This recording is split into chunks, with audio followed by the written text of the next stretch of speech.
Ok. Entonces, bueno, ayer habíamos empezado a hablar acerca del concepto de la tipificación celular y el grupo sanguíneo. Entonces, como decíamos, dejando los experimentos iniciales en que le estaba pasando sangre de cualquier cosa, que obviamente eso retrospectivamente cualquiera se daría cuenta que eso no tenía mucho propósito, pero cuando empezaron a hacerse ya transfusiones de sangre en un sentido más racional, o sea, con un fin terapéutico, empezó a verse que algunos pacientes, aparentemente al azar, reaccionaban negativamente, o sea, decía, bueno, porque este paciente hizo una reacción transfusional que podía ser de más o menos tolerable a muy grave, ¿va? Y entonces viene por 1904, viene un alemán que se llama Landsteiner y dice, bueno, ¿será que no todo el mundo es igual, que no toda la sangre es igual? En aquel tiempo, acordate que no había ningún tipo de concepto del trasplante y nada, y se pensaba que, bueno, que la identidad celular, la morfología de la célula era lo único que contaba, decía, sangre es sangre. Pero él empieza a ver y empieza a clasificar y dice, ok, tenemos este grupo de gente que tiene, empezaba a surgir el concepto del anticuerpo también, dice. ¿Será que hay gente que tiene anticuerpos contra la sangre de otras personas?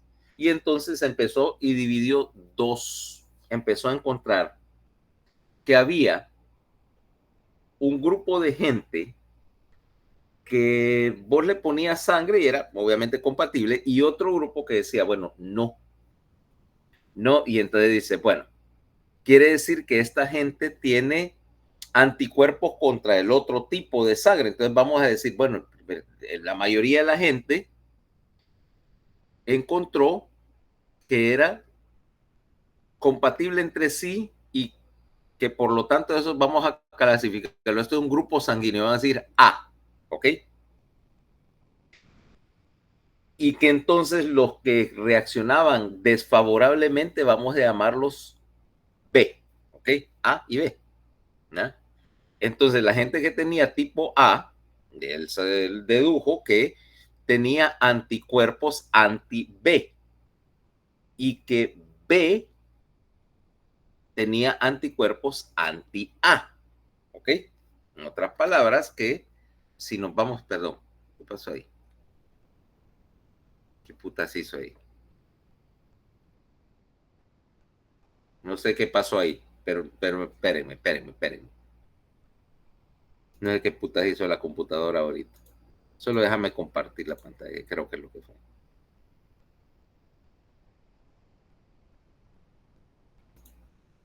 Ahí. No sé qué parpadeó esta estupidez. Déjame ver si está todo conectado. Sí, va. Sigo conectado. Hello. Estoy transmitiendo. Está conectado. Hello. Estoy conectado. Sí, doctor. Ah, ok. Sí, doctor. Es que esta babosada parpadeó. Ok. Entonces, ¿y qué es lo que estaba sucediendo? Veamos. Todo radica en la idea de que vos tenés tu glóbulo rojo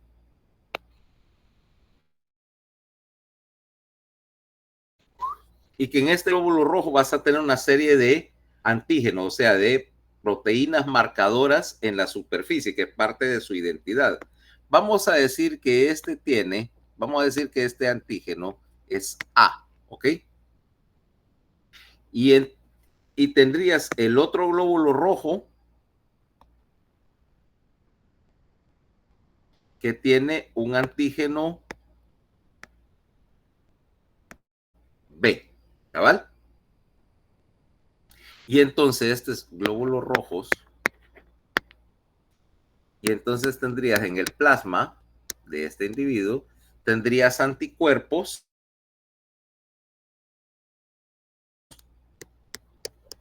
anti B, ¿va? Por lo tanto, en cuanto vos le metirás sangre del tipo B, los anticuerpos van a reaccionar y marcar los glóbulos rojos, porque realmente lo que van a hacer es que cuando estos anticuerpos que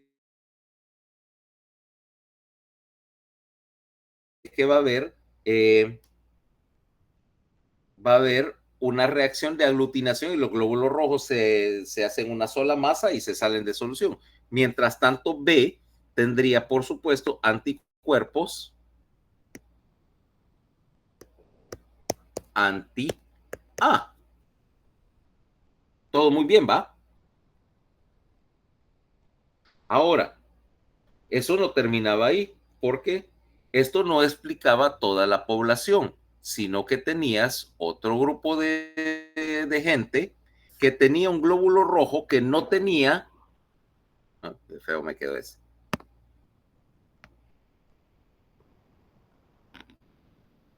Ninguno, mira.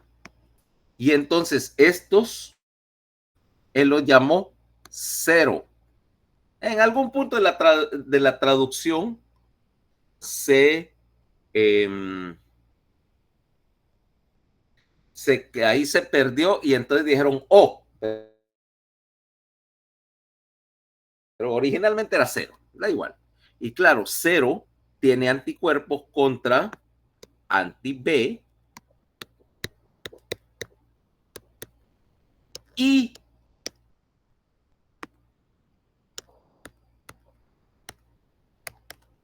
anti-A. Perdón. Anti-A. La lógica te diría que obviamente no puede, ese lo puede tener porque sus glóbulos rojos están desprovistos de anticuerpo, de antígeno, perdón, y pueden tenerlo, si no reaccionara. Ok, y eso quiere decir que como sus glóbulos rojos no eran antigénicos, le podías pasar glóbulos rojos de o de cero a cualquiera, porque no, si no tienen ningún antígeno no pueden despertar ninguna reacción. Eran donantes universales. Ajá, ¿qué pasó? Dice Miriam que la deja entrar, que tenía Dice, problemas con el internet. ¿quién? ¿Quién? Miriam, No, Miriam. lo siento. Sí. Vaya, pues.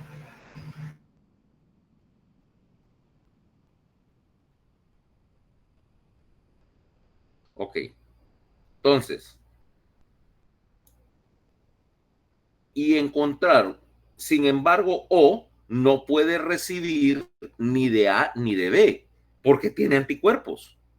Si yo le paso glóbulos rojos tipo B a un paciente tipo O, sus anticuerpos los van a aglutinar y los van a sacar de circulación. ¿Ok? O sea que este puede darle a cualquiera.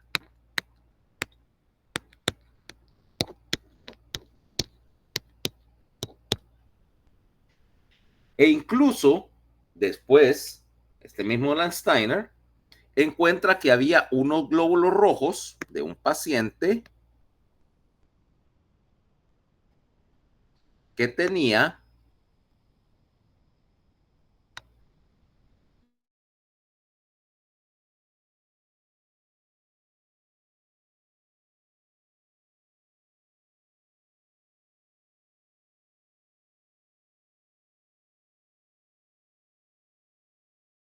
ningún tipo de anticuerpo porque si tuviera cualquier anticuerpo contra A o contra B, destruiría sus propios glóbulos rojos. ¿Ah?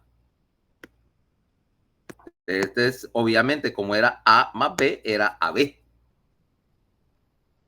AB, y que por supuesto este es receptor universal, porque como no tiene anticuerpos en el plasma, no puede reaccionar contra nada, ¿ok? No puede reaccionar contra nada. Le puedes pasar glóbulos rojos de A, de B o de O y no pasará, o de AB, por supuesto, y no pasa nada. Esa fue la primera determinación de que existía algún tipo de identidad celular, o sea, con la sangre, porque de hecho fue la sangre desde el punto de vista de una transfusión es un trasplante. Fue la primera cosa, el primer tejido que se trasplantaba, ¿va? Y sigue siendo el que, el único que es trasplantable universalmente. O sea, aquí no trasplantamos ni córneas, excepto como lo que yo diría que es hasta cierto punto de vista experimental, porque sí hacemos trasplante de riñón de vez en cuando, ¿ok? Y que las córneas que no son inmunogénicas se pueden trasplantar independientemente del tipo sanguíneo, ¿verdad? Porque están aisladas de la circulación, solo se nutren por difusión. Y en otros países donde hay un programa de donación de órganos, es lo que más se cosecha. ¿Ah? Dicen, es más, como eso es independiente, para que vos le vaya, suponete que existiera acá un sistema de trasplante de órganos. ¿Ah? Y entonces viene Jordan y dice, bueno, eventualmente si a mí me pasa algo, yo quiero donar mis órganos para alguien que le puedan servir, ¿correcto? Y que aquí yo creo que ya está, creo, en la tarjeta de identidad, dice, es donante de órganos. Yo no sé si cuando sacas la identidad ahora te piden en el formulario que diga si sos donante o no. Ustedes que tienen una identidad más reciente, la mía, por supuesto, es mucho más vieja y ya esa cuestión no existía en 1988, ¿va? Te preguntan si quieres donar tus órganos ahora. Vos que tenés, ustedes que tienen 18, 19 años. O no dice nada. A mí no me Pues que yo sepa, ¿no? A algunos le preguntaron y otros no, pero se supone que si trae un corazoncito en la parte de atrás es porque sí. Ok, bueno. Sí, o sea, esa es la implementación del sistema para donación. No es que tenemos todavía toda la maquinaria, pero por ahí se empieza. Ok. Entonces vos venís y, por ejemplo, tu paciente que va a ser donante de órganos, lo primero que vas a averiguar es que sea tipo compatible. Yo no le puedo poner un corazón B a un paciente de tipo de sangre A. Rechazo instantáneo. Sin embargo, yo le puedo poner córnea B a un paciente A porque son inmunológicamente privilegiadas y no generan reacción. Entonces, y en otras partes dice, bueno, fulano de tal es donante de órganos. Entonces dice, bueno, se sirven sus órganos para donar porque no es así, no es que vas a ir a sacar repuestos como que es un junker de personas, ¿va? Sino que dice, bueno, tu paciente típico viene, vaya, supongamos, Wright es donante de órganos y es candidato, por ejemplo, porque tiene 20 años, es sano y lo que lo mató, ¿verdad? Por ejemplo, es porque, no sé, le cayó un yunque marca ACME en la cabeza, tiene una lesión cerebral terrible, no sobrevivible, pero el resto del cuerpo está en perfectas condiciones. Y yo manejé eso porque en la residencia en Cuba, que sí tienen un programa de donación de órganos, neurocirugía estaba en ese comité, que decía paciente, bueno, donación de órganos, entonces ahí venía, ahí donde entraba yo, porque mi ocupación era definir, dice, está en muerte cerebral, o sea, no es recuperable y entonces dice, visto bueno, este cerebro ya no tiene salvación, el programa de trasplante puede disponer de corazón, riñones, hígado, pulmón, córneas. Y si estaba muy mal, porque de repente el paciente quiere ser donante, pero suponete que yo quisiera ser donante, mi corazón no va a servir, mi corazón no sirve para donación ya está infartado, ya tuvo un stent, ya tiene esto, ya tiene el otro. Pulmones, ni hablemos, ¿va? Hígado, tal vez, pero depende de las condiciones en que se cosechó. O si, por ejemplo, yo me estoy muriendo, qué sé yo, de una insuficiencia renal, el riñón no sirve, ¿para qué? Pues no vas a donar un riñón que ya no sirve, etcétera. Ok, esa clase de cosas, pero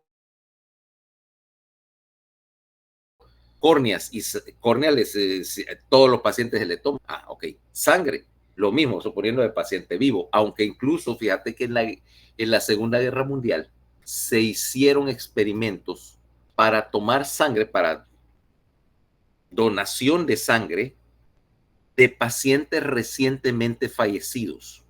Obviamente era una circunstancia extrema y bueno, en una guerra, imagínate, necesitas todas las unidades de sangre que puedes conseguir y se intentó, los rusos lo intentaron, donación de sangre cadavérica.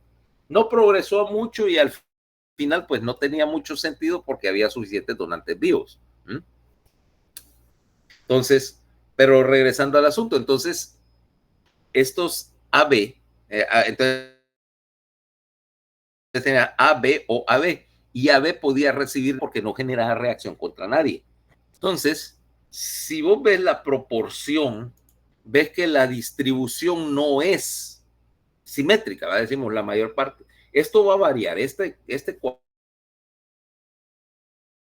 cuadrito que vos tenés acá, mira, de la proporción, eso va a variar, ¿ok? Por ejemplo, esto es en Europa Occidental o en Estados Unidos, la mayor parte de la gente es O, y aquí y el segundo es A. Ves que B es raro y AB es mucho más raro. Sin embargo, esto varía en un lugar. En Asia y aquí en América Latina, A es más frecuente que O, ¿ok? Y B siempre es el menos frecuente, pero por ejemplo en África es como del 20%. ¿Por qué? La población allá, pues, había más proporción de B y se heredó la proporción, ¿no? Si nosotros consideramos cómo se hereda tu grupo sanguíneo, es porque el marcador o el antígeno es heredado un gen de cada uno de los padres. Quiere decir que, por ejemplo, si volvemos al asunto, ¿cómo saliste? Por ejemplo, tomemos a, qué sé yo, Jordan, ¿qué tipo de sangre, cuál es su tipo sanguíneo? A positivo. Entonces, A positivo, después veremos el positivo. Quiere decir que para hacer A, entonces diríamos, mira lo que pasa. Por ejemplo, padre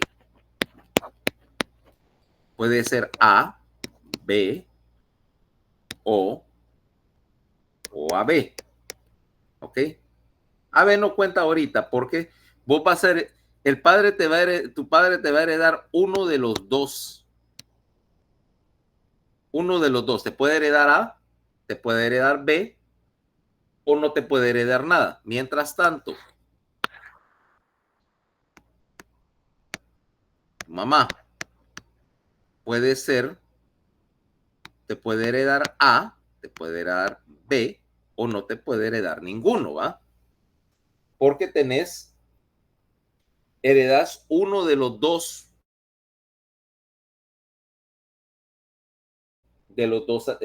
marcadores, uno de los dos genes de cada uno de los padres. Uno es de A, uno es de B, porque están en uno de los cromosomas somáticos y se entiende que heredas un cromosoma de cada cual, ¿va? Entonces, mira lo que sucede.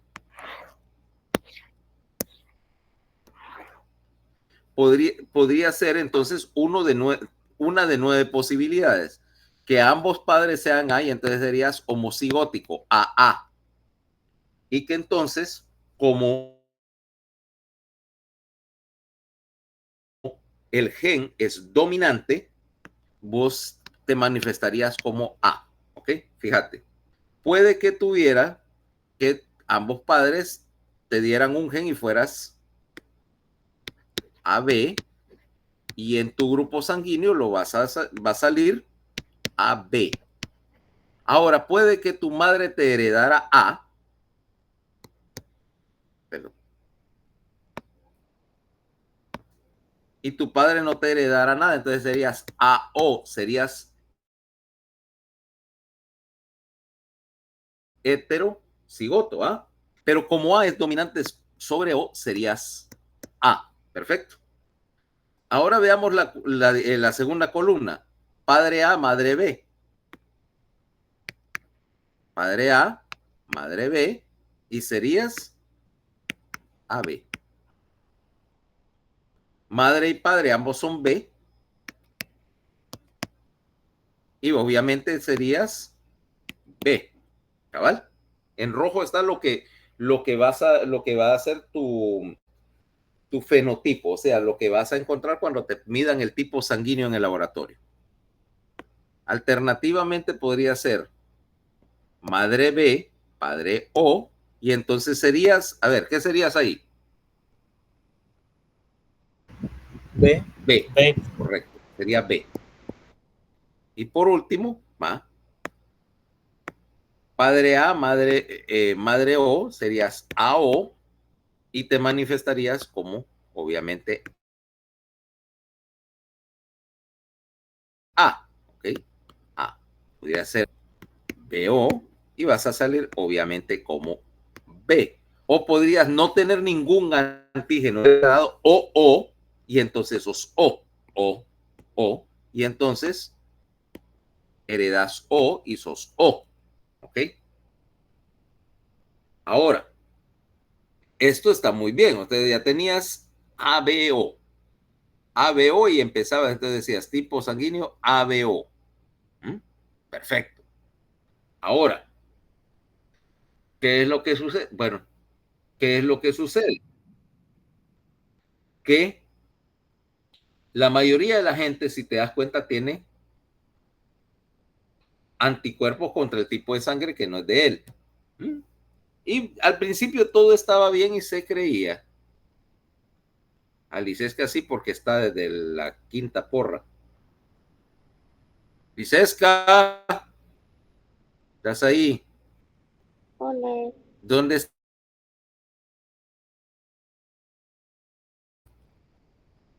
¿Estás en Honduras todavía? no estoy en Nicaragua, ¿En dónde? ¿Dónde estás? No te entendí. en Nicaragua, En Nicaragua.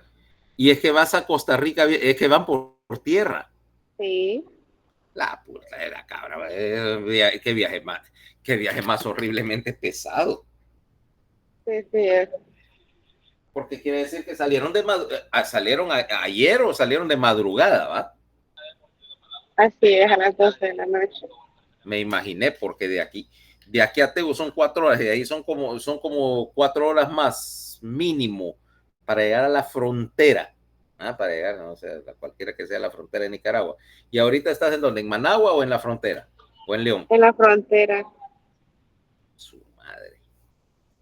Su madre, vaya, no. Y son 3 horas para Managua, sí. No te envidio el viaje, fíjate. En el bus de la UA, en el bus de la U, que tampoco es así como el de lujo. Bueno, suerte entonces con tu viaje, porque sí, supongo que van a estar ahí un rato en lo que terminan de pasar por la aduana y de otra vez de camino para él. Y otra vez de camino toda la tarde. Ah, ok.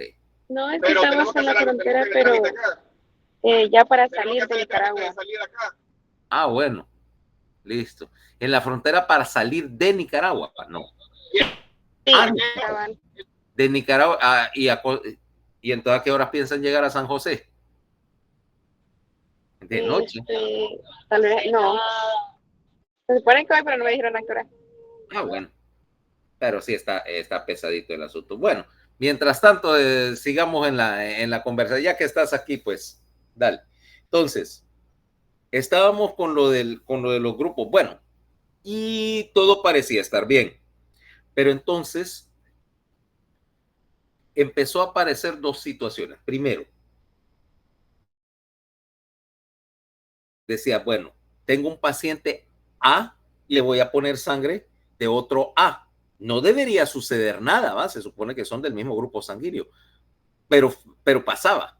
O sea, el paciente seguía desarrollando una reacción y las reacciones transfusionales así son violentas. Estamos hablando de paciente, fiebre, escalofríos, se te baja la presión, los glóbulos rojos, obviamente marcados y aglutinados, lo rompen, entonces toda esa hemoglobina libre empieza a pasar por el riñón, a hacer hemoglobinuria, con el riesgo que esa hemoglobina cuando caiga al túbulo se va a cristalizar y se va a tapar el túbulo, o sea que el paciente lo metes en insuficiencia renal. Me dicen, yo obviamente no lo puedo experimentar, yo he visto los efectos, ¿va?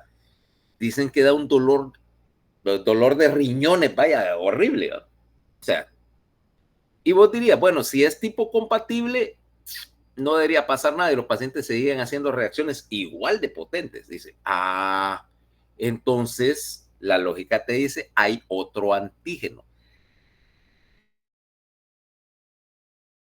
Ser más raro, o sea, menos común, porque no eran tantas las reacciones. Entonces empezaron a hacer unos experimentos y los experimentos se hicieron en una especie de macacos que son del género Rhesus. O sea, yo sé que son unos monos trompudos. Déjame ver cómo. Rhesus. Es un mono. Rhesus monkey. Estos monos, mira. Estos monos, ¿ok? Entonces, los usaron como medio de análisis y se dieron cuenta que había otro antígeno más. Un antígeno que le vamos a llamar antígeno D o RH, o RH. RH viene de Rhesus. El nombre oficial es D, ¿ok? O RH. Entonces decimos, tenemos dos posibilidades, que tuvieras RH positivo o negativo. La mayor parte de la gente es positivo. Quiere decir que ahora le agregamos acá un antígeno, vaya, este sería ARH positivo, ¿va? Mientras que este pudiera ser, qué sé yo, AB. Bueno, y este es O, pero tiene el antígeno RH, entonces ORH positivo. Mientras tanto, este es AB y no es AB positivo, mira. Y este sería, por ejemplo, no tiene RH y sería BRH negativo. ¿Ok? Y por lo tanto tenías que agregar una tercera prueba para buscar el RH, en particular porque hay una situación muy específica. Y es cuando la madre, en un embarazo, la madre es RH negativo y el padre es RH positivo porque hereda el antígeno RH, el antígeno D. Tiene anticuerpos, tiene anticuerpos contra los glóbulos rojos del producto y causa una enfermedad seria, extremadamente seria, que se llama eritroblastosis fetal o anemia hemolítica por incompatibilidad de RH. ¿Ok?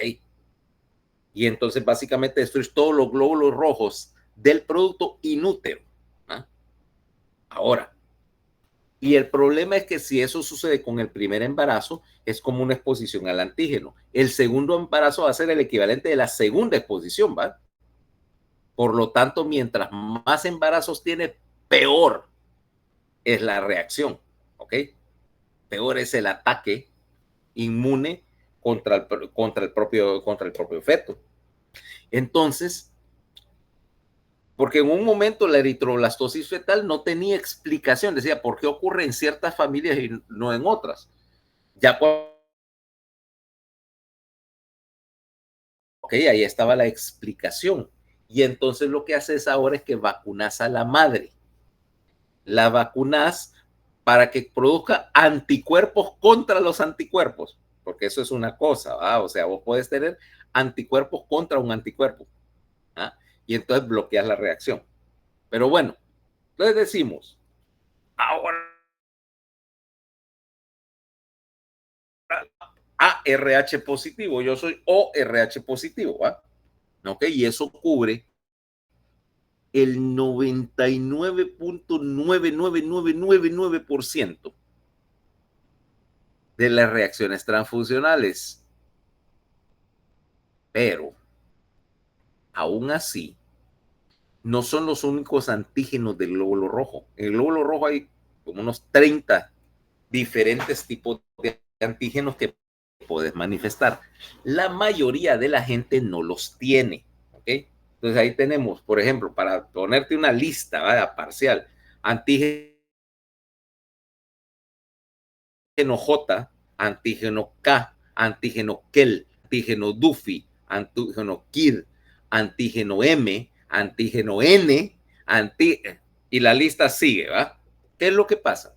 Como decimos, la mayoría de esos antígenos son raros, excepto en una, por ejemplo, en África, sí hay un buen porcentaje de gente que no tiene el antígeno DUFI, ¿okay? Que la proporción de negativos es porque eso de alguna manera los protegía. Mira, el parásito de la malaria, su sitio de unión para entrar al glóbulo rojo es uniéndose al receptor de DUFI, ¿va?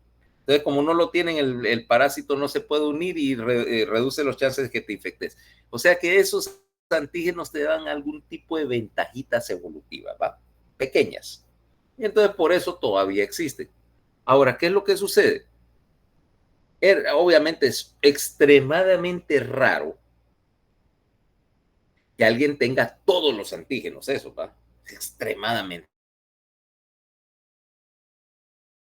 raro. Y esa gente estaría en un grave problema porque, estaría en un grave problema porque básicamente no podría recibir sangre más que de ellos mismos. No podría donar sangre más que a ellos mismos. Perdón, corrijo la vuelta ahí de la tortilla. Solo se podrían autodonar porque si donan sangre a cualquier otro, reaccionan. ¿Ah? Son unidonantes. ¿Va? Pero eso es una cuestión extramedia. Por la misma idea, ¿qué pasa si tenés a alguien que no tiene antígeno, o sea, cuya sangre no tiene, cuyos glóbulos rojos no tienen absolutamente ningún antígeno? ¿Existirá eso posible?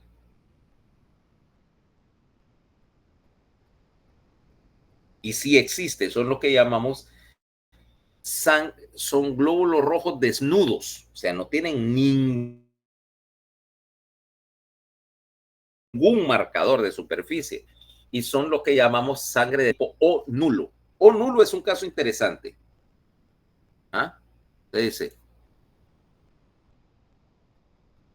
O nulo. Quiere decir que estos esencialmente, ¿qué se cayó ahí? Esencialmente pueden donar la sangre a cualquier persona en la Tierra. Pero si tienen 0 antígenos, tienen todos los anticuerpos en el plasma, contra todo. ¿Ok? Quiere decir que están en una situación bien particular. De hecho, se conocen, ahorita en el mundo hay 7, 8 de estos documentados. Son un caso súper especial. Cuando necesitan transfundirse sangre, solo se pueden recibir de alguien que sea exactamente igual, es otro nulo. Okay. Hay un caso famoso de que uno de estos necesitaba una transfusión. Él estaba en paciente de Estados Unidos y había un donante potencial en Inglaterra de sangre. ¿Qué crees que hicieron?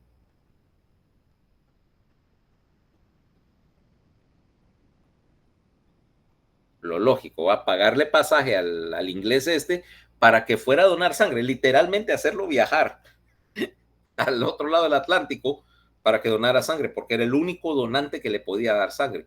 Normalmente estos O nulos los pasan pinchando.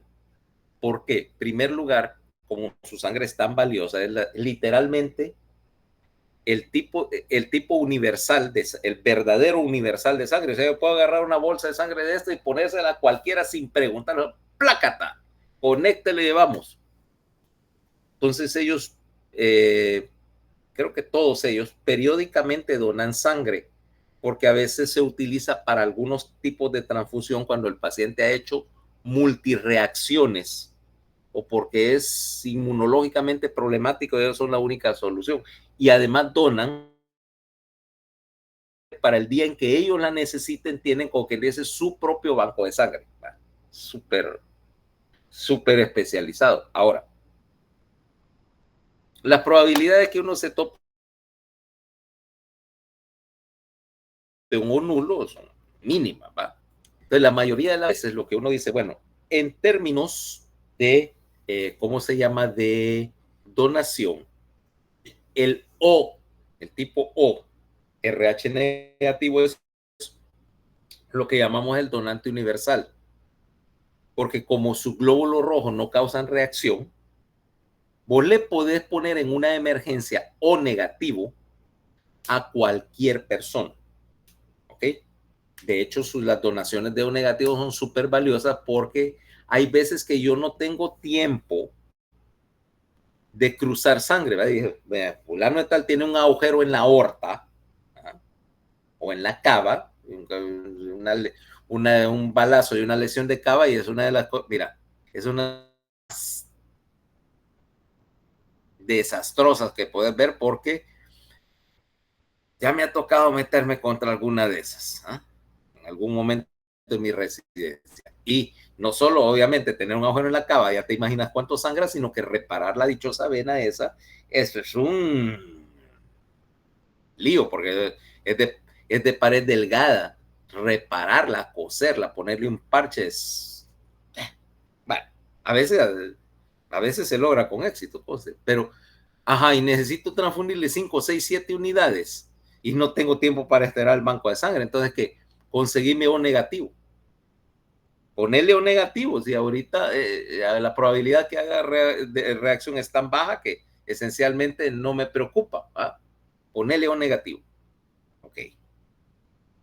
Ahora, el problema es que el O negativo, así como le puede dar a cualquiera, pero solo puede recibir de su mismo tipo.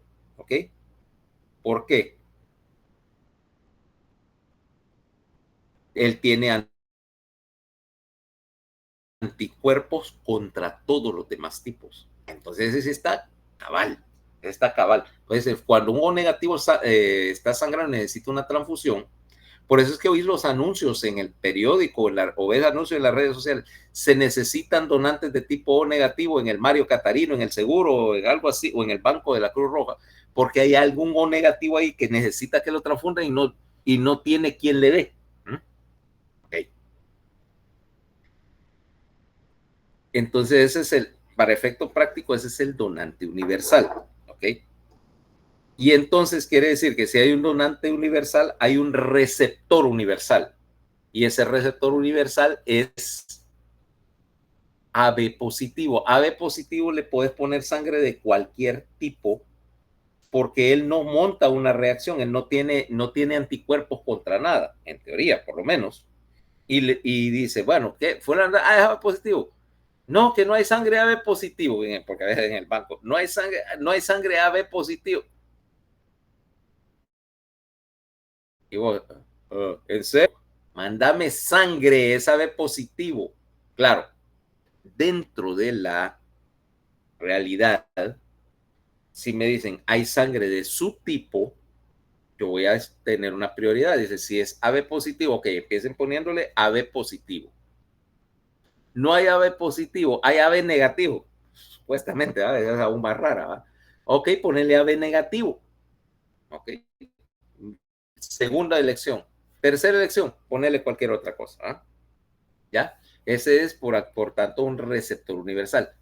En la vida real, como hasta ahí solo estás contando A, B y O, O y RH, ¿va?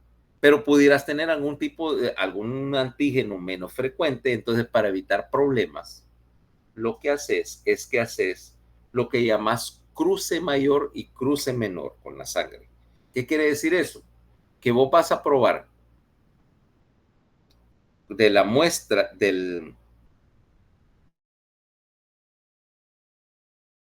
¿has visto alguno de ustedes ha visto una bolsa de sangre de la de Cruz Roja? ¿Va?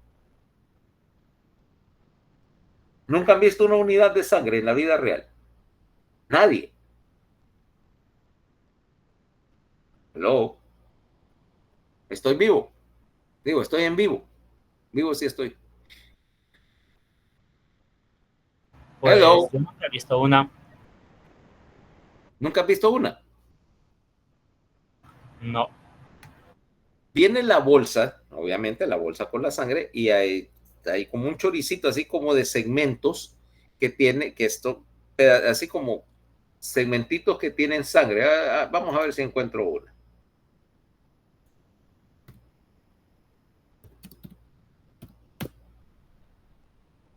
Mira acá. ¿Ves que tiene un tubito saliendo? Pongamos blood transfer bag. Mira, a ver. Mira ahí. ¿Ves que tiene ese tubito arriba? ¿Va? Que tiene como unos segmentitos ahí que tienen sangre. Es hacer el cruce, ¿ok? Entonces vos agarrás y hacer lo que llamamos cruce mayor y cruce menor. Cruce mayor quiere decir que agarrás glóbulos rojos de esa bolsa y los probás contra el plasma del paciente, a ver si reacciona. Si no reacciona, vas a hacer el cruce menor, o sea, ahora glóbulos rojos del paciente contra el plasma de la sangre que está en la bolsa. Si los dos cruces salen negativos, o sea que no hay reacción, esa sangre se le puede poner al paciente.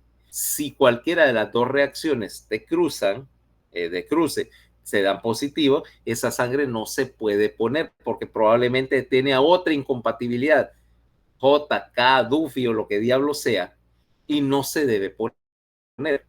Hay algunas excepciones muy especializadas que te dicen, sí, aquí sí se lo puedo poner, pero eso se sale del territorio de lo que estamos tratando acá. Eso ya es ya decir, sí, aquí se puede por A, B o C, o pretratamos al paciente porque no tiene otra opción. Pero normalmente si te falló el cruce, el banco no te va a mandar esa sangre para ponérsela al paciente. Y ni vos vas a andar, ni vos te vas a meter a rollo y decir, ok, busquen otra bolsa, ¿va? Busquen otra bolsa. Si no hay aquí en el Catarino, vayan a preguntarle. Solo la cambian porque esa sangre no es que no sirva, no sirve para ese paciente. Okay. Crúcenla con otro, a otro le va a servir. Y así por el estilo. Y entonces ya tendrías un mecanismo para poder hacer una transfusión segura. Ok, ahora, hasta ahorita hemos tratado, como decíamos, sangre porque es lo más común, ¿va? Ahora, no se aplica a sangre, se aplica a tejidos, porque vamos a imaginar, vaya, digamos, viene, qué sé yo, y se gana un trasplante de hígado. Qué sé yo, ¿va? Tomemos esta situación real. De hecho, hay un caso ahorita en las noticias. Hay un caso en Australia que está súper interesante. Una mujer estaba separada, no divorciada, pero aparentemente tenía algo contra los suegros, fíjate, entonces, pero manteniendo la apariencia que se llevaban bien. Viene la mujer esta y invita a los suegros a cenar. Oí bien, porque eso es un caso de ser verdaderamente desgraciado. Va y le sirve una carne ahí con una salsa de hongos, pero no eran hongos de los que compras en el supermercado, fue a cosechar hongos venenosos.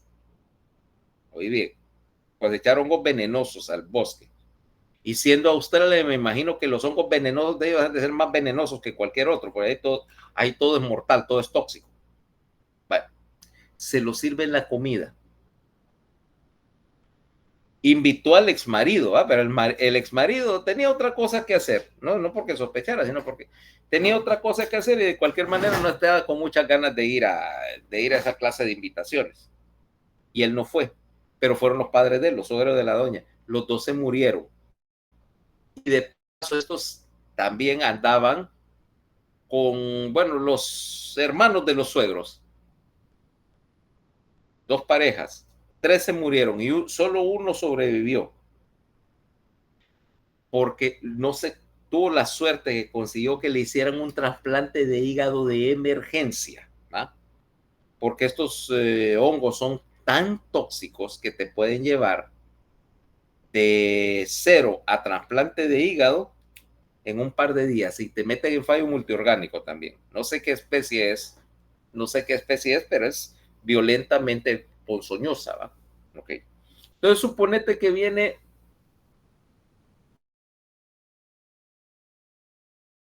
Jefferson, Wright Jefferson, y vaya, accidentalmente viene alguien, no con intención homicida, sino que te pones a recoger hongos en el bosque, ¿va? Eso es, dice, ¿por qué quería hacerlo? Pero, por ejemplo, en Europa eso es como muy común que la gente sale a recoger hongos, esperemos que sepan cuáles son los comestibles, al bosque, así como nosotros andamos recogiendo fruta ya sea mangos o marañones, sencillamente porque son silvestres, ¿va? Y este van se equivoca y se gana una lesión hepática fulminante. Tengo que trasplantarle un hígado, ¿le parece? ¿O lo dejamos que se muera? ¿Qué opinan? ¿Dejamos que se muera a Jefferson? Creo que el silencio dice que sí, te fregaste, Jefferson. Y son tus amigos y compañeros de toda la carrera. Lo siento. Pero supone... Sálvenlo.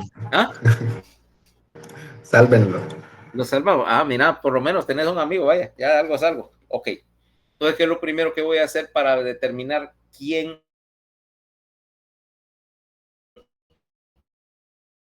O sea, que si puede aceptar un hígado de un donante, de repente, tenemos un donante. Ok.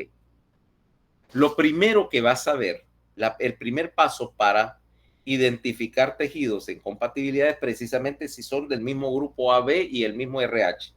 Porque ese antígeno, yo te lo menciono en los glóbulos rojos, pero ese antígeno está en todas las células. ¿Ok? Y aparte, dentro del hígado va a haber glóbulos rojos, va a haber sangre, porque no puedo, aunque la vez, vos agarras el hígado que se toma el trasplante, ¿no?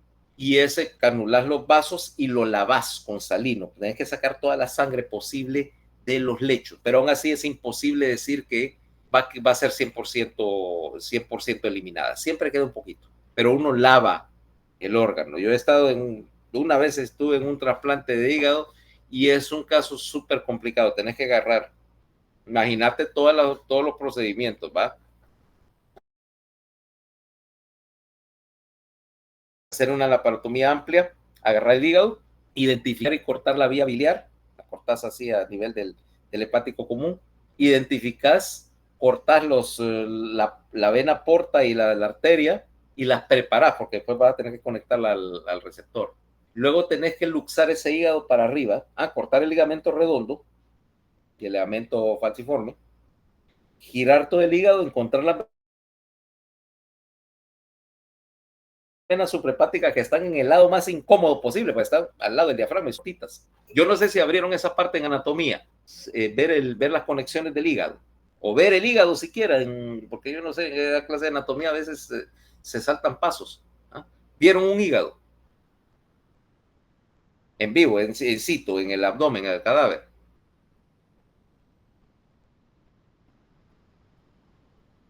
No, en serio, nunca han visto un hígado, nunca han visto un hígado en la vida real.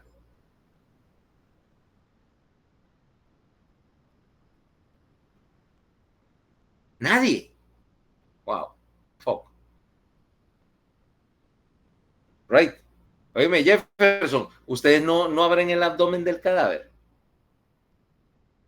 O no me escuchan, no estoy conectado. Hello. ¿No hay nadie ahí? ¿Cómo, doctor?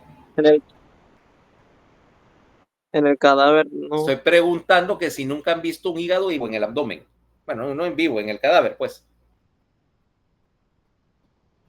Pues más o menos. Estaba medio deshecho el hígado ya. ¿Por patología o porque lo habían mal disecado, maltratado? Porque el cadáver a tener más de 80 años ahí guardado. Ok. Entonces, ¿no viste la suprahepática? Imagínate, si el hígado está aquí contra el diafragma y la suprahepática está aquí entre el hígado y el diafragma, tenés que luxar el hígado y cortarlas, y luego en el receptor vas a tener que conectarlas. Es tremendamente difícil, vaya. Tremendamente difícil. Yo me considero hábil en hacer anastomosis en lugares apretados, pero ese es bien apretado. Bueno, ok. Entonces, lo primero que tenés que hacer antes de pasar por todo ese baile es asegurar que si vos sos de un tipo sanguíneo, el tejido que le vas a trasplantar es del mismo tipo. Si es tipo incompatible, forget it, ¿va? Ahí no pasa, ahí no hay posibilidad. Luego vas a hacer tipificación de tejidos. Obviamente que ahí es donde entran los marcadores HLA, que son esto, vean.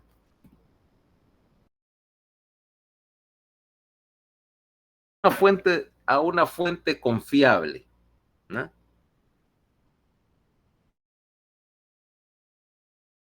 Wikipedia. Funciona igual, ¿ok? Voy a enseñarte el mapa, ¿ok? Mira, por ejemplo, acá. Estos componentes, ¿va? Que es este es tu molécula MHC, ¿va? Tu marcador de identidad celular. Ves que tiene varios componentes, ¿va? Y esa cavidad es donde se va a unir al receptor del leucocito, ¿ok? Ahora, esto es lo que está codificado en la región hipervariable, lo que te dije, que está en el cromosoma 6. Y entonces vos vas a venir y ves que hay 6 regiones en este pedacito del cromosoma. Oh, vamos a ver. Voy a ampliarlo. Mira en ese pedacito de hipervariables, ¿ok? Llamadas HLA, A, B, C, D, R, D, Q y D, P, ¿ok?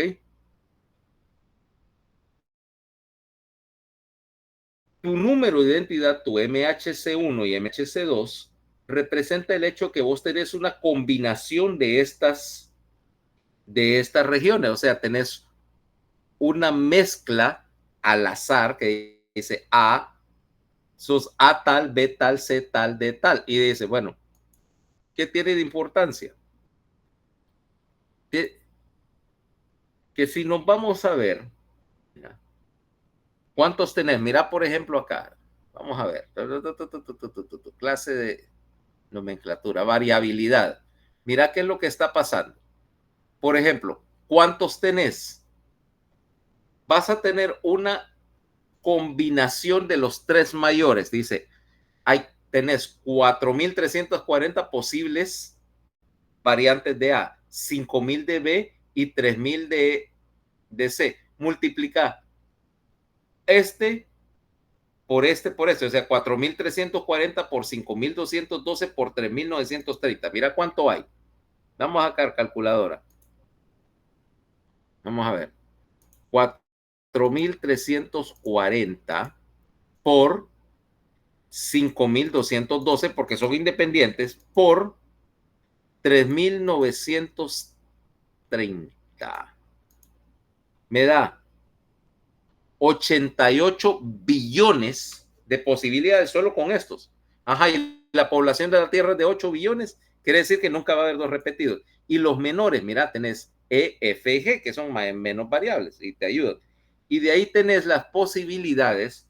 El MHC2, la otra proteína, depende de las proteínas D, ¿va? Entonces tenemos DM, DO, DP, DQ, DR. Mira, por ejemplo, puedes tener 91 DMs, 156 DO, 16.000 y 34.000 de P de QDR. Ahora imagínate, dirías 80 y pico billones, multiplicarlo por 16.000, etcétera. O sea, lo importante es que, aun cuando no es exactamente exacto decir de que ¿cómo se llama?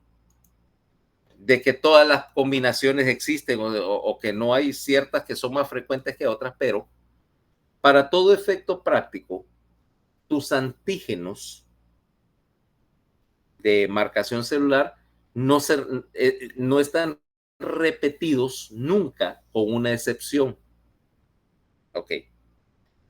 Tu gemelo idéntico. O sea, acordate que un gemelo idéntico es el mismo embrión que se partió por mitad y se convirtió en 2 embriones. O sea que son clones. Los gemelos son clones. ¿ya? Los trillizos, a veces, ¿eh? Lo que pasa es que ahí, ya cuando son 3 o más, pues no siempre tenés un solo evento de ovulación, puede que sea un caso en que la madre soltó varios óvulos, pero tomemos para no complicarnos la vida el caso de los monocigóticos, son copias, y esos comparten los mismos HLA, son genéticamente iguales. Quiere decir que si Wright necesita un trasplante de algo, yo empiezo a buscar donantes. Y mi primera elección obviamente es el gemelo, porque el gemelo esencialmente, aun cuando posterior a la división puede cambiar el antígeno, lo más probable es que compartan todos los antígenos y por lo tanto las piezas son intercambiables. Aparte, generalmente son del mismo tamaño. Ya os diría, los dos gemelos tienen que ser más o menos del mismo tamaño y eso es importante. Porque yo no le puedo poner, por ejemplo, a Jordan un hígado de un niño de 6 años, aunque sea inmunológicamente compatible porque no tiene suficiente tamaño para cumplir sus funciones.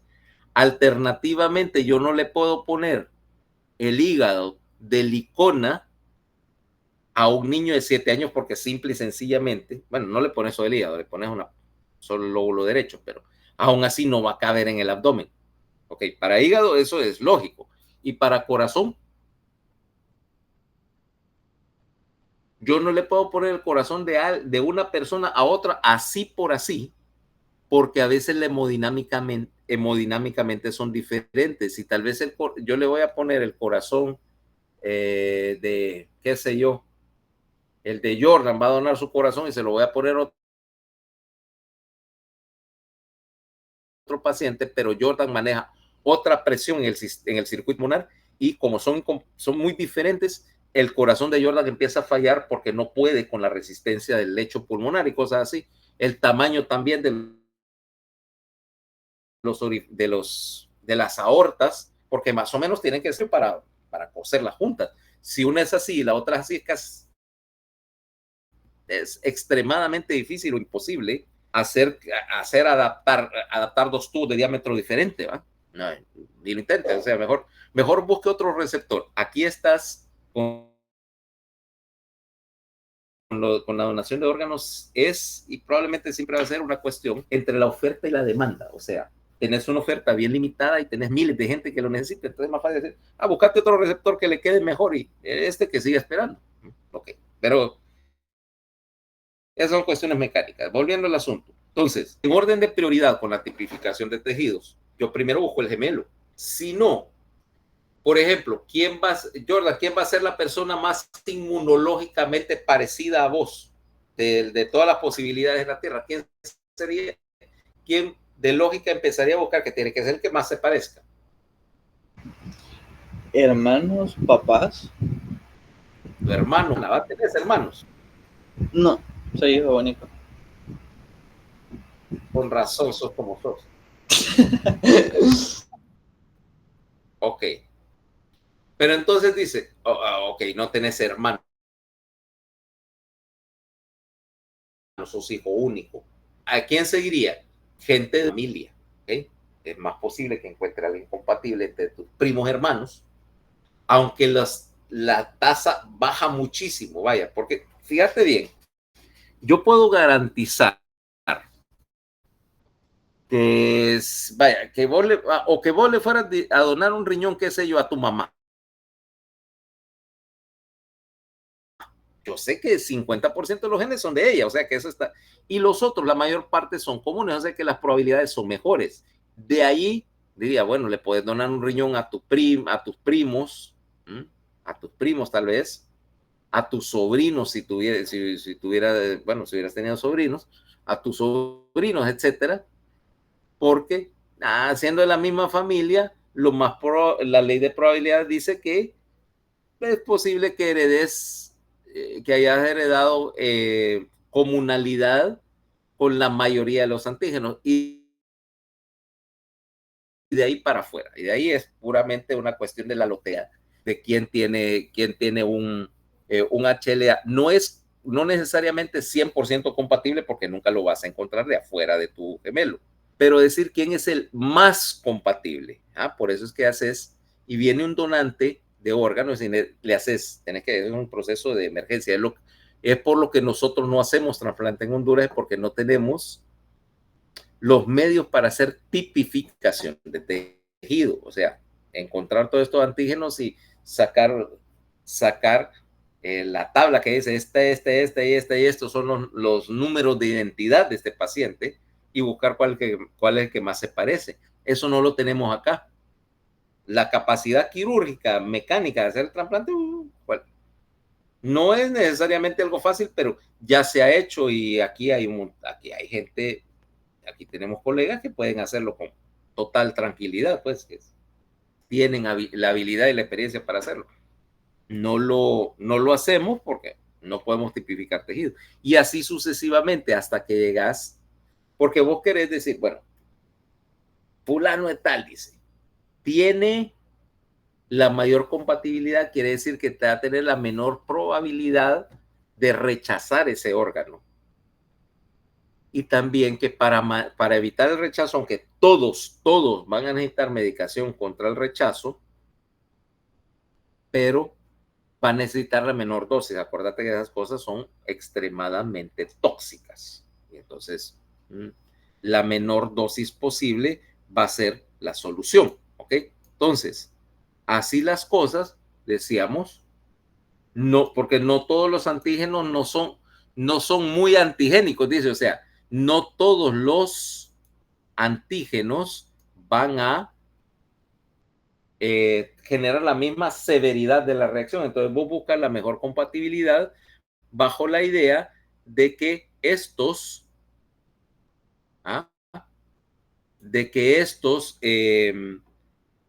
sean los que, si hay una diferencia, que sea de estos que no son muy peligrosos, pero no de los principales, porque si no tendrás un problema serio de rechazo. Y de hecho dice prevención del rechazo, pero no le hagan mucho caso a esto porque esto está obsoleto. ¿Okay? Esa parte está obsoleta. Cambiamos de tema. ¿Ok? Mejor cambiamos de tema. Pregunta sobre el asunto de tipo sanguíneo. Eso es fácil. Es fácil.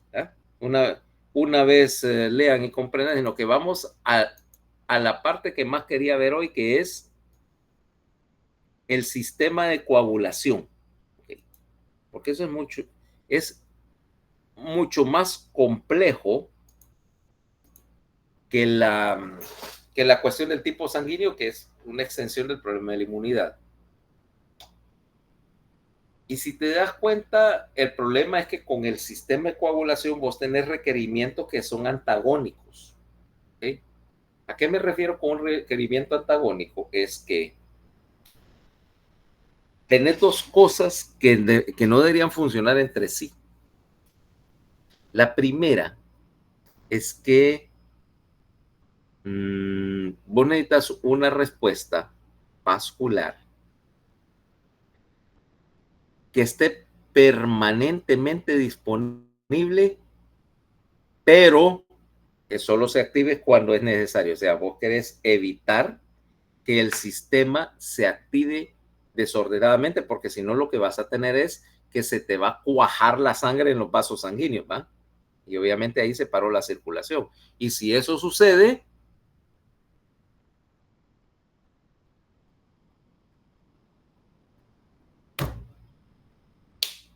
te morís. Ok. Primer problema, ¿cómo garantizar que el sistema esté asegurado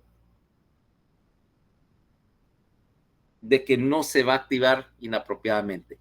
Pero al mismo tiempo, de que cuando sea apropiado se active el 100% de las veces, porque yo no puedo tener un sistema que falle y a la hora de que esté sangrando no encienda y yo siga sangrando. Ok, son dos cosas antagónicas. Luego, yo quiero un sistema que sea capaz de hacer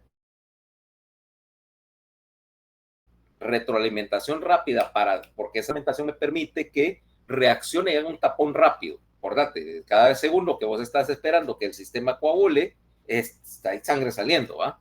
Si el sistema se tarda demasiado, te vas a desangrar porque empezó demasiado tarde. Para hacer eso, cuando yo quiero un sistema que trabaja rápidamente, yo generalmente lo baso en alguna cascada, ¿va? Ayer vimos la cascada del complemento, cómo esa cascada multiplicaba la actividad en factor de millones y que al mismo tiempo la cascada se alimentaba, se retroalimentaba a sí mismo para retroalimentarse aún más rápido, ¿va? Pero el problema, algo que acelera tan rápido, tengo que tener una manera de detener la reacción, porque si no sería reaccionando hasta que se gastara todo el sustrato. Y en este caso, gastarse el sustrato implica que voy a tener coágulos por todos lados y me voy a gastar las proteínas de coagulación para cuando realmente las necesito. O sea, doble desastre. Por lo tanto, necesito un mecanismo para inhibirlo y un mecanismo para frenarlo. 3. Cuando vos tenés un tapón en un vaso sanguíneo, un coágulo, ¿ese coágulo es permanente? Obviamente que no, ¿ah? Yo no quiero tener un coágulo permanente, entonces elimino el vaso. Yo quiero que ese coágulo se recanalice después, una vez que repare la pared del vaso sanguíneo, para abrirlo. Imagínate que tuvieras una obstrucción, una herida y paraste el sangrado, pero ocluiste el vaso y que ese vaso era la subclavia, la carótida, la renal. Obviamente que no puedes eliminarlo, pero mejor que escupa el riñón para afuera, ¿va? Quiere decir que tiene que existir junto con un mecanismo para formar el coágulo, tendrás que tener un mecanismo para disolver coágulos. Aparte, ese mecanismo para prevenir que si por accidente o por cualquier razón se formara un coágulo en un sitio o momento incorrecto, vos tuvieras la posibilidad de deshacerte de los coágulos inapropiados, pues, ¿no? Que estén circulando ahí para siempre. ¿Okay? O sea, que tener requerimientos bien difíciles, ¿va? Y tenés que hacerlo con un sistema que sea capaz de ser producido en masa, ¿va? Porque ¿qué tanto usas tu sistema de coagulación A ver, tomemos a Jordan, ¿va? Que no anda haciendo cosas de alto riesgo. ¿Qué tanto necesitas de tu sistema de coagulación diario? ¿Qué tantos vasos sanguíneos rompes al día? Yo creo que ninguno. Pues fíjate que rompes un cachimbasal. Te lo voy a poner de la manera más sencilla. Vas a caminar. ¿Okay? Andas caminando, un paso normal. Pero vos cada vez que estás caminando, vos estás golpeando el pie contra el piso. ¿Ah? 150, 160 libras. Impactando con el piso a cada paso que das. Vas a romper capilares más de alguna vez. Y esos capilares, si no con un hematoma en la planta del pie. Es más, fíjate que yo estoy haciendo esto, mira, con la palma de la mano contra el escritorio ahí, rompí más de algún capilar, pero inmediatamente hago, o alguna arteriola, pero inmediatamente hago hemostasis y no termino con una hemorragia dentro de la mano. ¿Ah? Los vasos sanguíneos no son tuberías de titanio, se rompen. Y tenés que parar el sangrado, si no vas a tener moretes por todos lados, en el mejor de los casos. Ajá, y el microtrauma. ¿Qué tal si yo microtrauma a las encías? Vos vas a hacer microtrauma a tus encías, ¿va? Todos los santos días.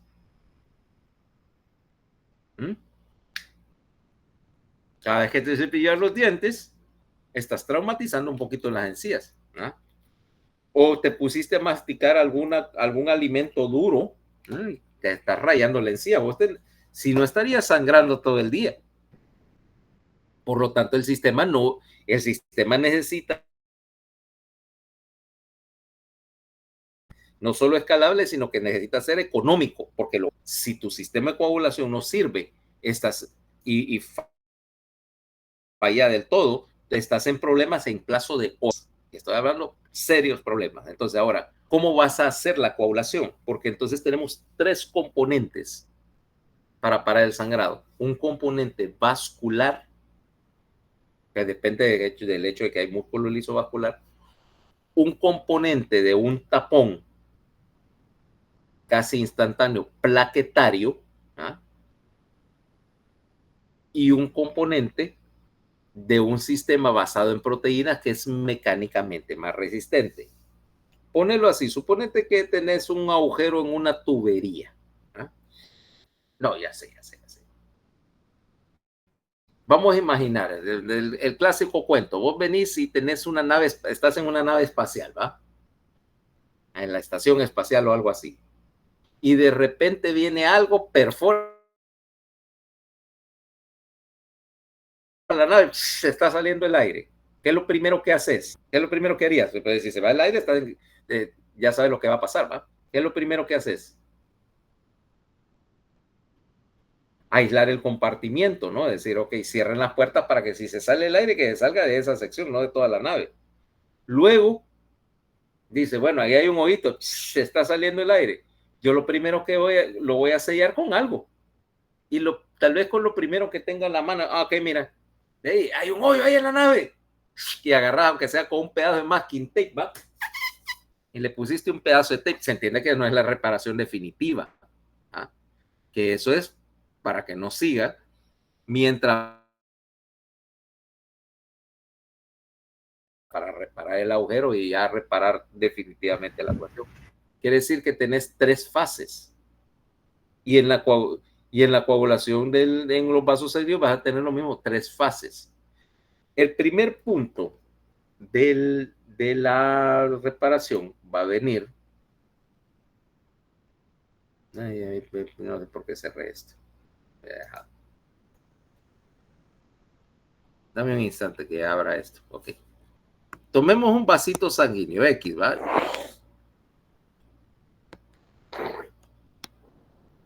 Y que de alguna manera vos le hiciste una rotura, ¿no? Se rompió el vaso acá, ¿ah? Imagínate un corte, te lo cortaste con algo. Ahora tenés un agujero en el vaso sanguíneo. ¿Qué está pasando ahí? Aparte que está sangrando, ¿va? Tenés 2 cosas. Tenés endotelio dañado, ¿va? Por el corte. Y tenés la exposición porque acordate que este vaso no está aislado, está con una membrana del intersticio acá. ¿Ah? Ahora, el contacto con ambos más la salida de mediadores aquí de las células dañadas, ¿verdad? Prostaglandinas, potasio, calcio, etcétera, va a afectar porque este vaso tiene músculo liso alrededor, ¿va? Para controlar el tono. ¿Cuál es la primera? ¿Qué es lo primero que sucede en plazo de menos de 5 segundos? Es que esto va a hacer que el músculo se contraiga, que hagas espasmo del vaso sanguíneo. O sea, el músculo se contrajo. Y aunque tenés la rotura acá, el pedazo de vaso roto, mira, aquí tenés todavía la rotura, pero como hizo espasmo, ahora el diámetro del vaso se hizo mucho más pequeño. Por lo tanto, el flujo de sangre va a parar. Es más, si el vaso es relativamente pequeño, eso es suficiente para inmediatamente detener grado. No quiere decir que va a ser la única solución, porque obviamente no puedo tener músculo liso ahí contraído por días. Pero por el momento ahorita estoy bajando el flujo. Eso es universal. O sea, si vengo yo y suponete que viene la muchacha de la casa y por estar abriendo la boca, rompe un grifo, rompe una llave de la lavamanos, ¿va? ¿Qué voy a hacer? Que lo primero que voy a hacer es ir a buscar la llave de la válvula del agua que está enfrente de la casa y cerrarla para no tener un lago dentro del baño. Lógico, ¿eh? Lo mismo estás haciendo acá. Además, considéralo, si yo contraigo el vaso, el agujero se va a hacer más pequeño y mientras más pequeño es un agujero, obviamente es más fácil de tapar. Por lo tanto, el primer punto que vas a hacer inmediatamente es iniciar la primera razón por la cual el espasmo muscular, de hecho, es eso que te dije, lo que llamamos espasmo miógeno. ¿Ah? El músculo estimulado se contrae. Dos, todos los mediadores que vas a soltar provenientes de las plaquetas o del mismo vaso. Y tres, una serie de reflejos. ¿Ok? Ahora, vamos a ver que al mismo tiempo, yo voy a empezar a mover.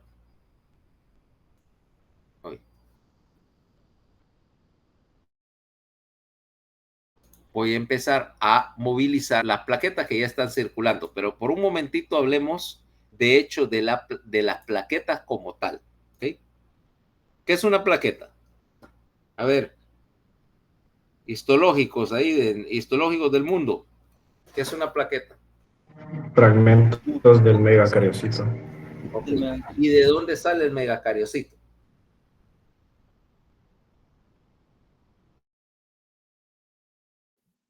De la línea mieloide.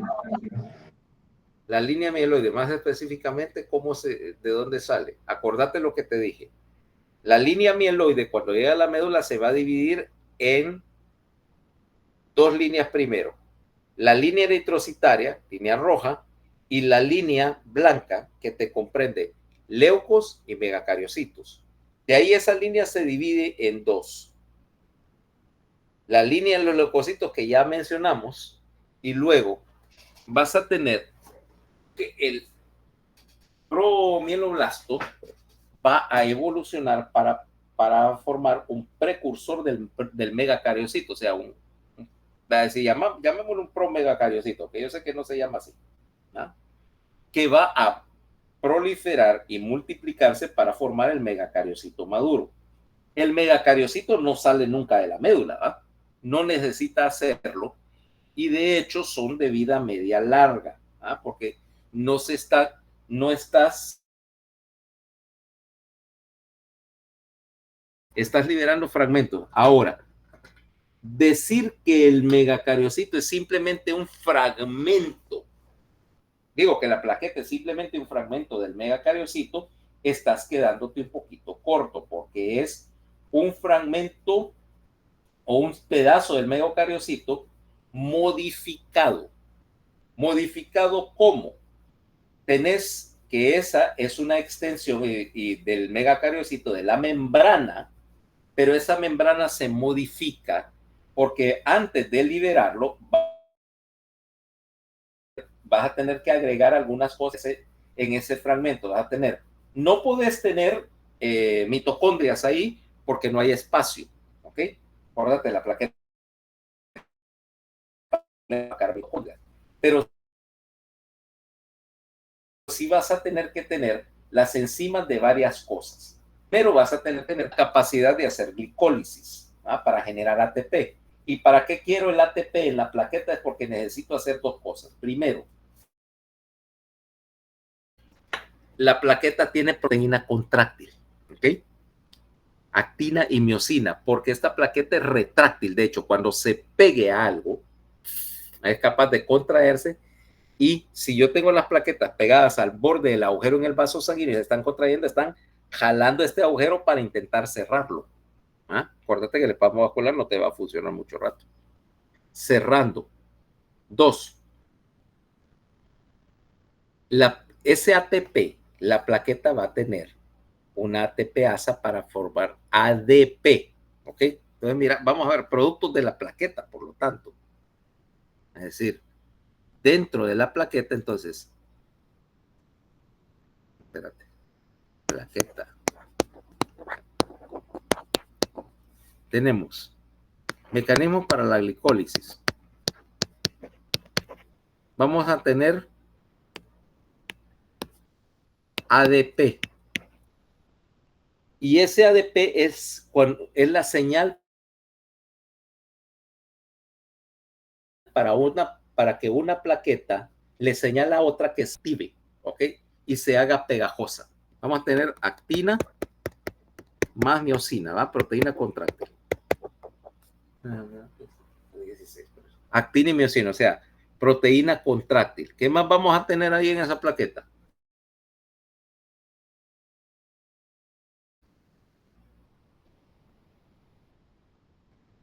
Restos de aparato de Golgi para guardar calcio, porque el calcio, vas a tener calcio, porque todo este sistema de coagulación depende de qué, de la presencia de calcio. Las proteínas estas se van a activar en presencia de calcio. Vamos a tener también las enzimas que sintetizan prostaglandinas, ¿va? A partir de los componentes del otro día que dice fosfolípidos de membrana vía la ¿cómo se llama? La fosfolipasa para formar ácido araquidónico, que a su vez va a pasar por dos enzimas. Uno es la ciclooxigenasa plaquetaria, o sea, la COX-1 plaquetaria.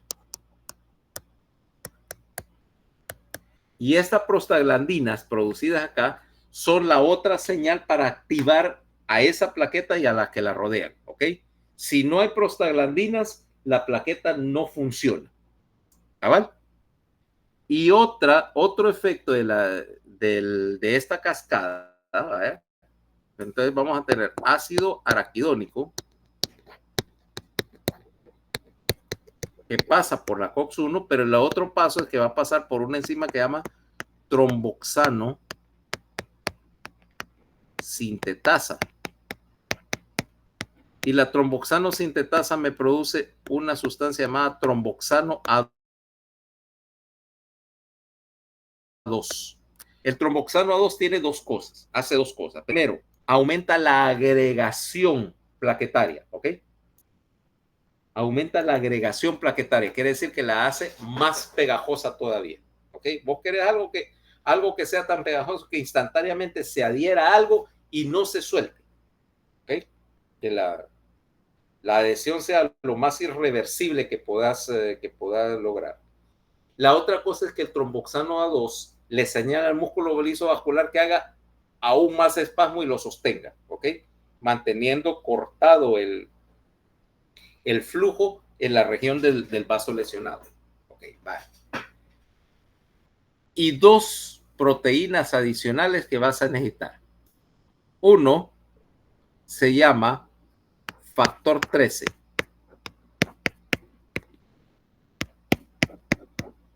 Que lo vas a necesitar para estabilizar el coágulo una vez que se forme. Y el otro se llama PDGF o factor de crecimiento derivado de la plaqueta. Porque una vez que se forme el coágulo y estabilices el sangrado, vos querés estimular al endotelio que vuelva a crecer. Y para hacer eso necesitas una proteína estimulante, que en este caso es el dichoso PDGF que te estoy diciendo, factor de crecimiento derivado plaquetario. ¿Okay? Entonces la plaqueta es más allá que una simple bolsita de membrana, ¿va? Ahí bastante ahí tratando.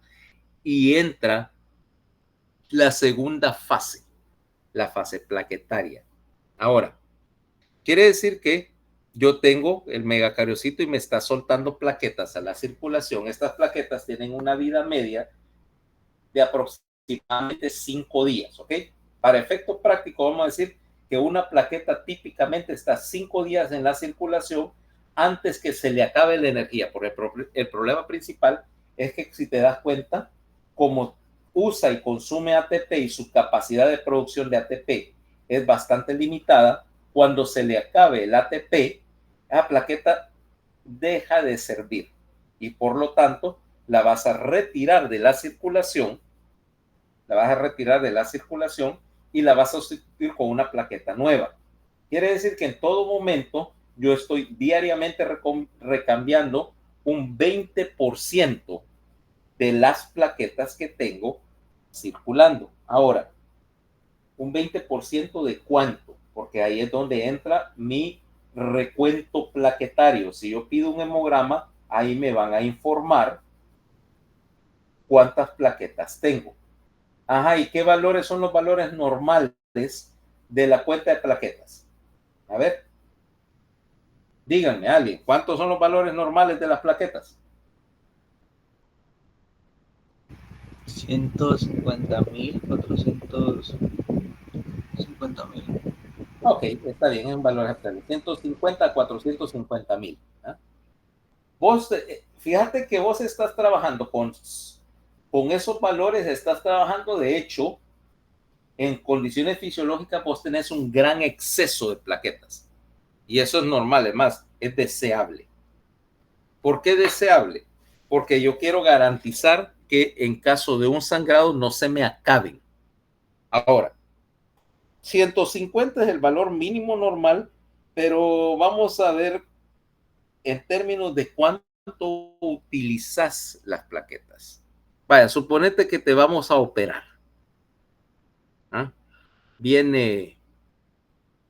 Vamos a operar a alguien y me dice, bueno, haceme obviamente quiero saber que no me vaya a sangrar en el quirófano.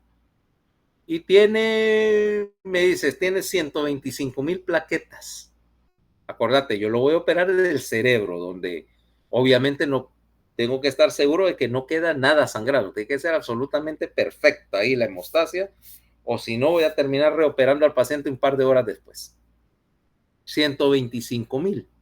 Y fíjate que yo no tendría ningún problema en meter a un paciente con 125.000 plaquetas al quirófano de cirugía de cerebro. Porque realmente, para que yo dijera que es patológicamente bajo y que digo, no, este sí me puede sangrar, el mínimo sería 100.000. Obviamente que si tengo tiempo de mejorar la situación, digo, bueno, no es una emergencia. Ok, mira, pasarle plaquetas, le puedes estimular la producción de plaquetas con un esteroide, etcétera. Mira, a ver si me lo puedes llevar arriba de 150. Le digo, preferiría operarlo más tarde o mañana, pero tratemos de que llegue a 150, así estamos todos tranquilos, porque acordate que no solamente es las plaquetas con que empiece, sino porque cuando yo esté operando estoy gastando plaquetas, ¿va? Y entonces no quiero que empiece en 100 y termine en 70, por ejemplo, porque me la gasté todas y entonces el paciente no me va a sangrar ahí, me va a sangrar más tarde o al día siguiente, ¿va? Porque le bajé demasiado la cuenta. Entonces, con 100.000 ya se puede, el paciente ya puede entrar a un procedimiento que sangra, una cirugía mayor. Para que empiece a sangrar espontáneamente, o sea, que sangre, por ejemplo, de los sitios de venopunción o que cepillar los dientes y empieza a sangrar, etcétera, el valor mínimo es de 60.000. Ya cuando tenés 60.000 plaquetas, sangrás a la menor provocación. Y si tu cuenta plaquetaria anda debajo de unos 25.000, ahí sí es una verdadera emergencia porque vas a empezar a sangrar espontáneamente. Y adivina dónde vas a empezar a sangrar el primer sitio que te provoca para sangrar. Cuando tenés 20.000 plaquetas, adivina qué es lo primero que te sangra. Donde los vasos tienen menos soporte.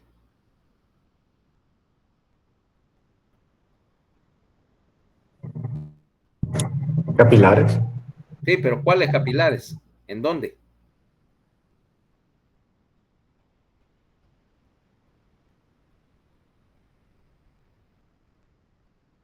De todos los lugares posibles que vas a sangrar espontáneamente, el primer lugar va a ser dentro de la cabeza. Ahí sí estás en problemas. El segundo es que sangres de la mucosa del tubo digestivo y que o debutas con una hemorragia cerebral o debutas con un sangrado digestivo. ¿No? Ahí sí preocupate, pero fíjate que tu cuenta de plaquetas tuvo que llegar como a 25.000 y vos normalmente te está manejando 150 mínimo. Quiere decir que en circunstancias fisiológicas realmente nunca vas a tener un sangrado espontáneo, a menos que algo haya salido mal con la plaqueta o con el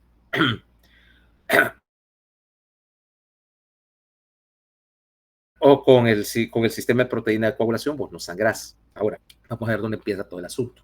Si vos tenés una pared del vaso rota, normalmente lo que evita que la plaqueta se active es que ese endotelio no solamente es liso, sino que también tiene una capa de glucoproteína forrando el endotelio, o sea, literalmente está barnizado de glucoproteína. Y ese barniz de glucoproteína evita que la plaqueta se pegue, literalmente. Es el equivalente como esas frideras que tienen una cubierta de teflón, ¿va? Que supuestamente la comida no se les pega. No sé qué tan efectivo sea eso, básicamente porque yo no sé cocinar. Ok, entonces, el punto es que normalmente esa plaqueta no se puede activar porque el endotelio está previniendo que se active. Pero una vez que se rompió el endotelio y expones la membrana basal, esa protección se pierde. Y la plaqueta tiene una serie de receptores en su superficie que se pueden adherir a la, ¿cómo se llama? A la pared y empezar a activar. ¿Qué es lo que va a suceder? Bueno, aquí hay un error en Guyton que dice que la semivida de la plaqueta es de 8 a 12 días. No, nunca llega a tanto, 5 días, ¿ok? Entonces ahora mira qué es lo que sucede. Cuando la plaqueta entra en contacto con la membrana basal, va a suceder varias cosas.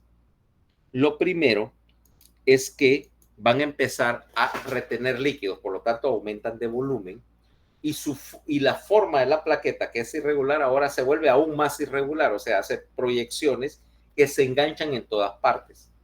En cuanto esta plaqueta empiece a hincharse también, la membrana va a cambiar sus características y se va a volver literalmente pegajosa, ¿okay? O sea, se va a adherir a colágeno, se va a adherir al endotelio dañado, se va a adherir a membrana basal y más importante, se va a adherir a otras plaquetas, ¿ok?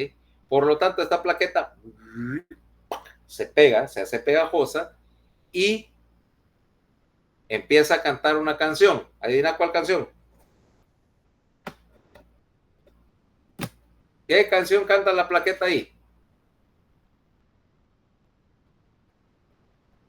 Un elefante. La del elefante. La del elefante, exactamente.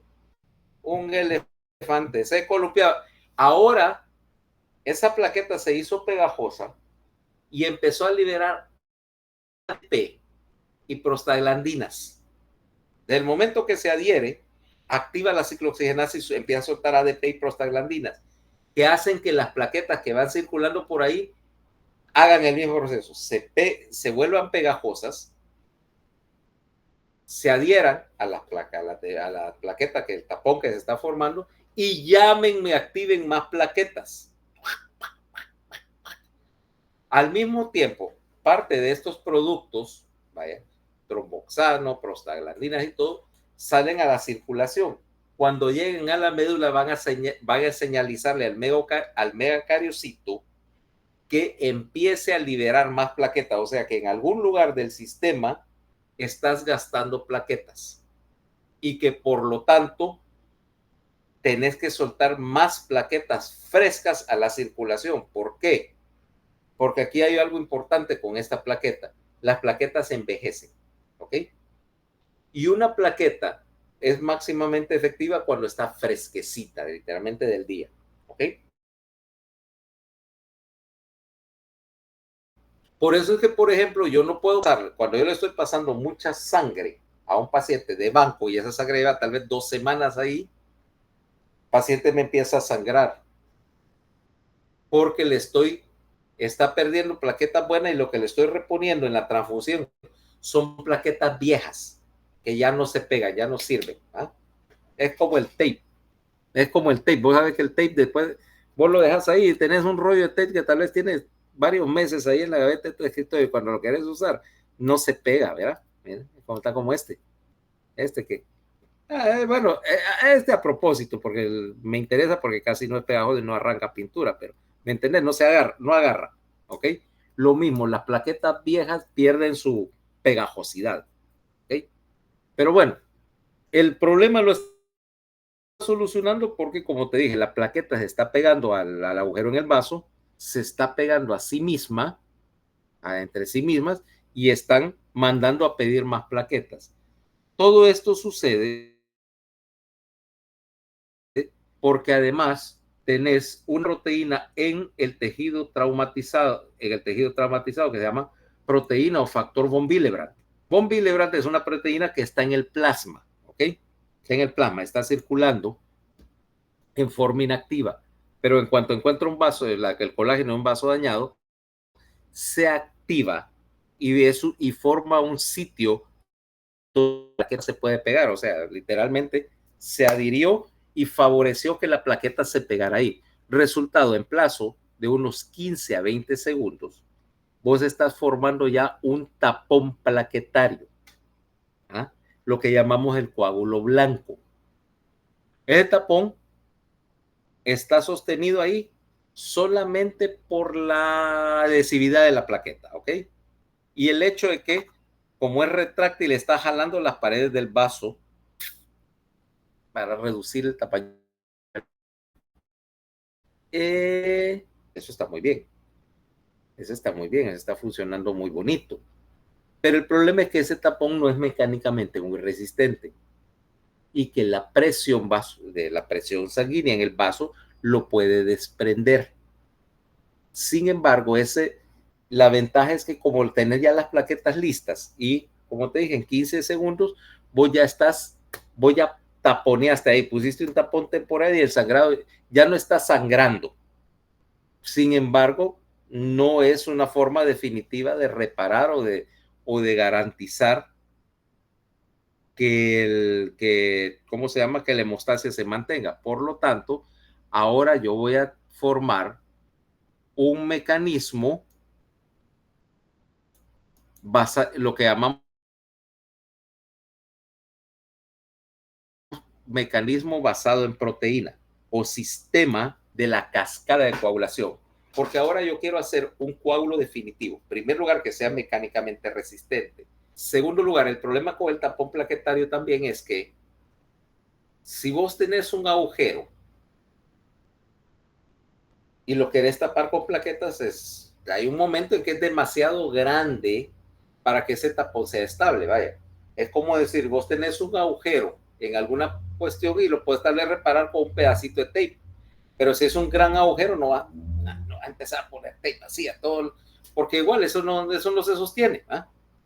Eso no se sostiene, no es suficientemente resistente. Ahora, yo quiero algo que no solamente sea resistente y para cuando yo ando buscando algo biológicamente resistente, la respuesta siempre es proteína, ¿va?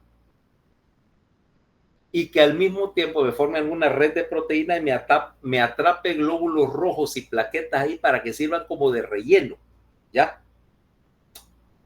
Ponele así. Suponete que tengo un agujero en algo, ¿no? En una grieta en algo. Entonces vengo yo y digo, bueno, voy a rellenarlo. Pudiera rellenarlo con superglue, ¿no? Decir, ok, mira, tenés un hoyo un hoyo ahí en una taza, ¿va? En una cerámica quebrada, y entonces lo rellenas con superglue. Pero ¿qué pasa si el agujero es muy grande? Si tengo un gran agujero, una gran grieta, ¿por qué el superglue no me funciona?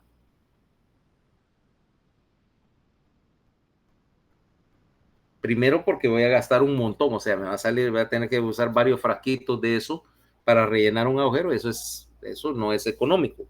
Segundo, no es muy resistente. Si yo hago un gran relleno con superglue, es bien quebradizo, entonces la aprieta, ¡crack!, se desprende. Ahora, si yo agarro este superglue y le agrego algún material, por ejemplo, bicarbonato o talco o acrílico dental, para hacer una especie de masilla con esto,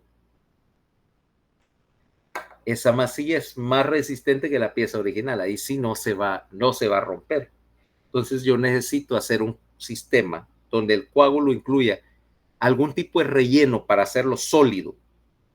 Esa es la idea del sistema de coagulación. Ahora, voy a pausar un minuto.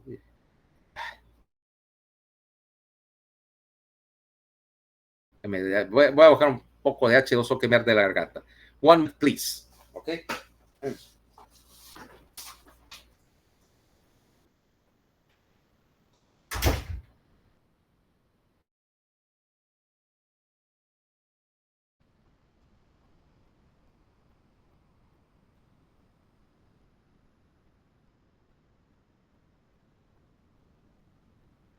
Una cuchilla y yo la puedo andar así en el bolsillo, ¿eh? sin miedo de clavármela. Pero en el momento que yo active y ya está lista y esta proteína puede activar a otras proteínas, porque obviamente no va a ser que una va a activar a una, sino que esta puede activar 1000 proteínas y esas 1000 que produce van a producir 1000 cada una, o sea, 1000 por 1000, etcétera. La idea de un mecanismo de cascada es precisamente eso. Mientras más potente sea el factor de multiplicación de la cascada, más rápido voy a obtener resultados. 1. 2. Quiere decir que esas proteínas, para que sean efectivas, tendrán que tener, número 1, un mecanismo catalizador. ¿Ok? Y aquí el catalizador por excelencia en todas las reacciones, ¿cuál es? ¿Cuál es el catalizador por excelencia cada vez que estamos hablando de reacciones de este tipo?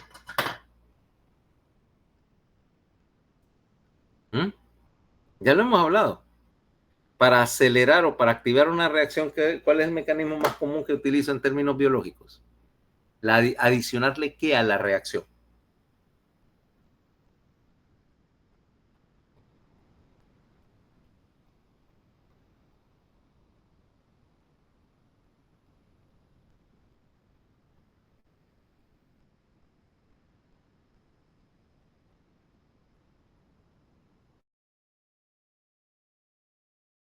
Proteína más igual a proteína activada. ¿Qué hemos visto, qué hemos usado en anteriores veces? Por ejemplo, en el músculo, en la neurona, etcétera. ¿Qué le agregas? Calcio. O sea, proteína de coagulación inactiva más calcio igual a proteína activa, que a su vez activa una segunda proteína en la cascada, también en presencia de calcio, y así repitiendo ese proceso hasta que llegue a algún punto de activación. 2. Esas proteínas las estoy produciendo en masa, en el hígado. ¿Okay? Solo hay uno de los factores que no es de producción hepática y es el factor 8, ¿okay? Que lo produce el endotelio de todos los vasos sanguíneos. 3. Ahora que ya tengo un sistema de proteínas que puede reaccionar, necesito más de un mecanismo de activación, ¿okay? Por seguridad, porque si tengo 2 mecanismos posibles para activar la cascada de coagulación, tengo la posibilidad muy ventajosa de que si un mecanismo falla, el otro va a hacer la activación. Eso me da un margen de seguridad. Y aquí precisamente el sistema lo vamos a clasificar de acuerdo a la manera en que este paso de iniciación empieza a hacer correr la cascada. Entonces tenemos 2 vías de iniciación. Uno es lo que vamos a llamar la vía extrínseca, porque se activa por factores que están externos a la sangre, o sea, que son activados por algo que es de afuera del sistema.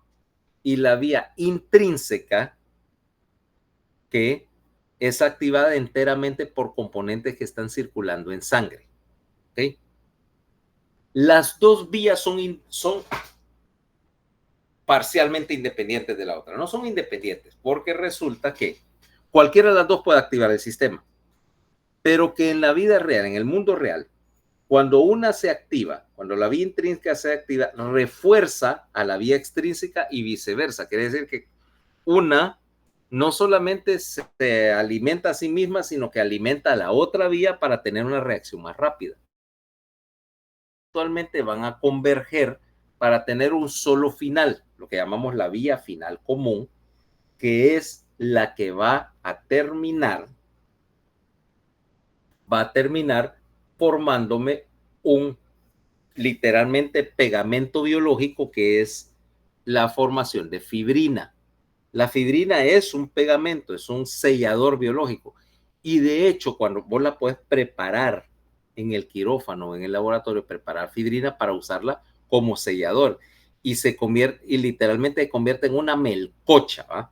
Es una melcocha, se pega todo.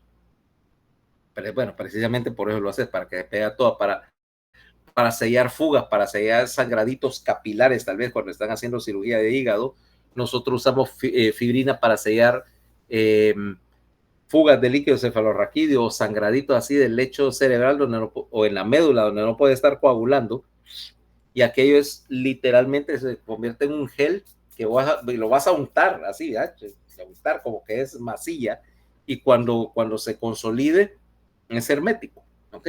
Esa es la vía final común, que es lo que te va a terminar formando el coágulo definitivo, lo que llamamos coágulo rojo. Y la fibrina va a ser estabilizada por el famoso factor 13 que producen las plaquetas para convertirlo de algo que tiene la consistencia de la gelatina a un sólido. ¿Okay? Entonces, veamos si aquí las diferentes proteínas, según la descripción tradicional, es lo que llamamos factores de coagulación. Entonces, vamos a ver. ¿Qué tenés? Esta tablita dice factores, por ejemplo. El más importante e interesantemente, el último de la cascada, que es fibrinógeno, que es el precursor de la fibrina, factor 1. Protrombina, que es lo que va a activar el fibrinógeno, o sea, el activador del fibrinógeno se llama protrombina y se llama factor 2. Y de ahí tenés otras. Factor 3 o tromboplastina tisular. Factor 5, factor 6 no existe. Después se descubrió una proteína de hermano factor 6, pero se dieron cuenta que no era parte del sistema. Factor 7, factor 8, factor 9, 10, 11, 12, 13, ¿va?